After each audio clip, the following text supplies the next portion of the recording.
라니아의 섹스 테라피.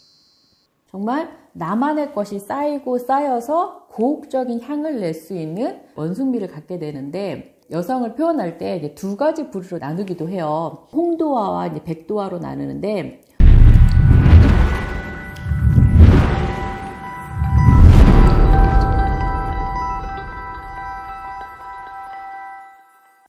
안녕하세요. 세라피스트 라니아입니다.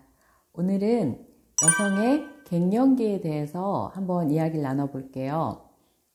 갱년기라는 거는 여성의 폐경이 기준이 되는데, 폐경이라는 거는 더 이상 이제 난소가 만들어지지 않아서 생리를 하게 되지 않게 되는 시기를 폐경이라고 하는데요. 폐경이 오는 나이가 평균적으로 이제 50세에 폐경이 많이 이루어지게 되는데, 그 50세를 기준으로 해서 폐경이 오기 전 5년, 그리고 폐경이 이루어지고 난 후에 5년에서 10년까지의 전반적인 기간을 우리가 갱년기라고 통칭을 해요.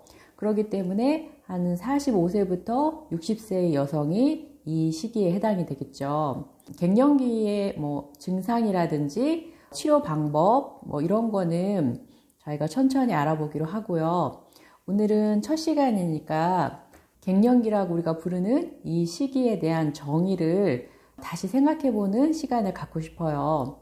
결혼을 하고 출산을 하고 육아를 하는 게 여자의 숙명이듯이 이 갱년기 시기 역시 혼자 힘겹게 감수해내야만 하는 그런 시기들로 우리가 인식이 되고 있잖아요. 그래서 어떻게 하면 여성의 삶에서 중요한 터닝포인트가 될 수 있는 이 폐경이라는 시기를 기점으로 하는 갱년기에 대해서 우리가 좋은 방향으로, 긍정적인 방향으로 다시 정의를 내려보면 어떨까 해요.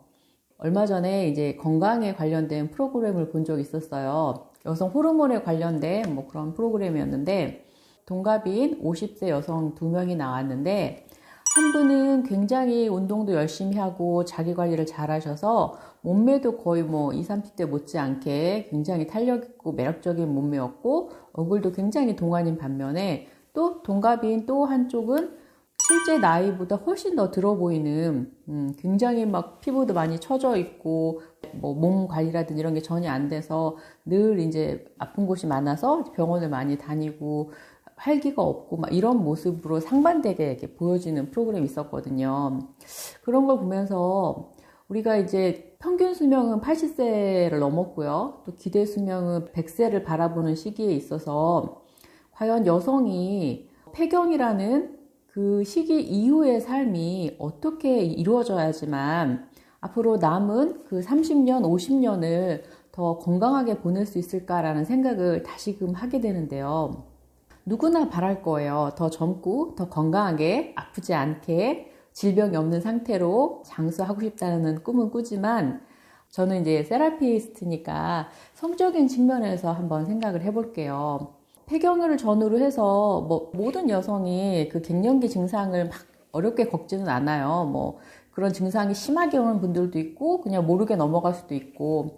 그런데 이제 공통적인 건 뭐냐면 이 폐경이라는 걸 딱 기준으로 해서 여성의 외모와 건강과 성적 능력에는 큰 변화를 갖는다는 거는 공통점인 것 같아요. 사춘기라는 시기에는 성장 호르몬과 여성 호르몬이 이제 풍부하게 나오면서 우리가 이제 소녀에서 여성이라는 여성성을 띠게 해주잖아요. 그런데 반대로 이 갱년기라는 시기는 그 여성성이 점점 사그러지는 시기거든요. 그래서 우스갯소리로 인류는 3가지 성이 존재한다. 남성, 여성, 그리고 아줌마, 아저씨가 존재한다. 그래서 마치 아줌마, 아저씨는 여성도 남성도 아닌 것처럼 얘기를 해요. 근데 사실 안 그렇잖아요. 나이가 40이든 50이든 60이든 70이든 마음속은 늘 청춘이거든요. 그쵸? 그래서 이 갱년기라는 시기를 뭔가 힘겨운 몸에서 일어나는 불편한 증상들을 이겨내야 되는 그런 힘겨운 시기로만 생각할 게 아니라 세라피적으로 한번 다시 재해석을 해봤어요. 일단 첫 번째는 말 그대로 이제 더 이상 임신이 안 되는 시기잖아요. 그렇기 때문에 섹스와 임신이 이제 관계가 없어지는 때가 온 거예요.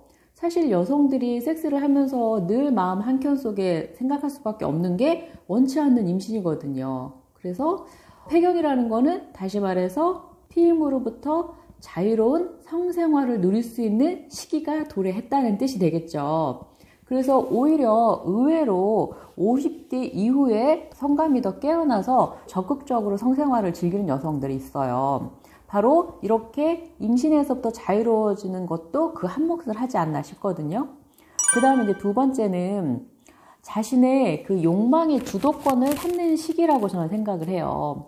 솔직히 우리나라에서는 아직도 그 미숙한 성 개념을 갖고 있는 것을 미덕이라고 여기고 또 성적 무지가 마치 정숙의 지표인 것처럼 생각하시는 분들이 계세요. 성적인 무지를 너무 당당하게, 우리가 어디 가서 모르는 거 그렇게 쉽게 인정 잘 안 하거든요. 근데 이상하게 성적인 무지에 대해서는 굉장히 당당하게 나 그런 거 하나도 몰라요 막 이렇게 말씀을 하셔요. 아마 그게 이제 유교 사상의 영향인 것 같고 또 종교적이든 뭐 도덕적인 어떤 그런 영향이 있겠지만 이제 더 이상 무지해서는 안 되는 나이인 것 같아요. 무슨 소리냐면 여자로 태어났으면 여성이 응당 느끼고 즐겨야 될 기쁨과 행복이 오르가즘을 통해서 느낄 수가 있는데 그 존재조차 모르고 구경조차 못 해보고 인생을 끝내야 된다. 그러면은 그 여성으로서 태어나서 출산만이 다가 아니잖아요. 이렇게 여성으로서 느낄 수 있는 쾌감도 큰 축복인데 그 하나를 자기는 끝까지 누리지 못한다 그러면 너무 억울하지 않을까요? 그래서 자신의 그 욕망을 이제는 좀 냉정하게 객관적으로 찾아보는 시기를 이 갱년기 시기부터 가져보면 어떨까 싶고요. 세 번째는 이제 비슷한 맥락이긴 한데 내 몸을 알아가는 시기라고 생각하시면 좋을 것 같아요. 아이를 낳았음에도 불구하고 임신의 과정에 대해서 잘 모른다든지 또 여자임에도 불구하고 여자는 어떠한 구조로 오르가즘을 느끼게 되는지조차 모른다 하는 거는 내 몸 설명서를 나조차도 모르는 거잖아요. 그래서 아직도 오르가즘은 그냥 남자가 나한테 주는 선물인 것처럼 막연히 그냥 감나무에서 감 떨어지길 기다리시는 여성들이 있어요. 하지만 이제는 뭔가 주도적으로 내 몸을 제대로 탐험해보고 알아가는 시기로 이 갱년기를 또 삼아보면 좋을 것 같아요. 마지막으로 젊은 여성이 아름다운 거는 신이 주신 우연의 선물이고 나이 든 여자가 아름다운 거는 하나의 예술 작품이라고 그러더라고요. 젊은 시절에는 당연히 풋풋함이 있었잖아요. 그런데 그 풋풋함이 사라졌다고 해서 여성으로서 끝난 게 절대 아니거든요. 왜냐하면 풋풋함이 지나고 나면 어떤 게 오죠? 바로 원숭미라는 게 찾아와요. 정말 나만의 것이 쌓이고 쌓여서 고혹적인 향을 낼 수 있는 원숭미를 갖게 되는데 여성을 표현할 때 이제 두 가지 부류로 나누기도 해요. 홍도화와 이제 백도화로 나누는데 홍도화는 겉으로 드러나는 섹시함을 말하거든요. 그러니까 이게 뭐 정말 섹시한 화장, 섹시한 몸매, 뭐 글래머스한 몸매, 그러니까 누가 봐도 아 섹시한데? 라는 느낌을, 성적인 매력을 느낄 수 있는 그런 게 홍도화라고 하면 백도화는 정반대예요. 굉장히 겉으로 봤을 때는 수수하고 평범한 듯한데 막상 이제 잠자리를 가졌을 때 그 누구보다도 열정적이고 뜨거운 여성을 이제 백도화라고 하거든요. 그래서 홍도화 여성들이 겉으로 유혹하는 기술은 있을지 모르지만 사실 본연의 섹스에 딱 들어갔을 때는 별 실속이 없는 반면에 백도화 여성들은 우아하고 고고한 듯 하지만 섹스에 있어서는 누구보다도 뜨거운 열정을 가진 여성들이거든요. 그래서 본인을 아직 자신에 대해서 잘 모르시는 여성분들이 상당히 많아요. 그래서 내가 이제 나이가 있기 때문에 더 이상 여성으로서의 매력이 없다라고 또 지레 포기하신 여성들도 많고요.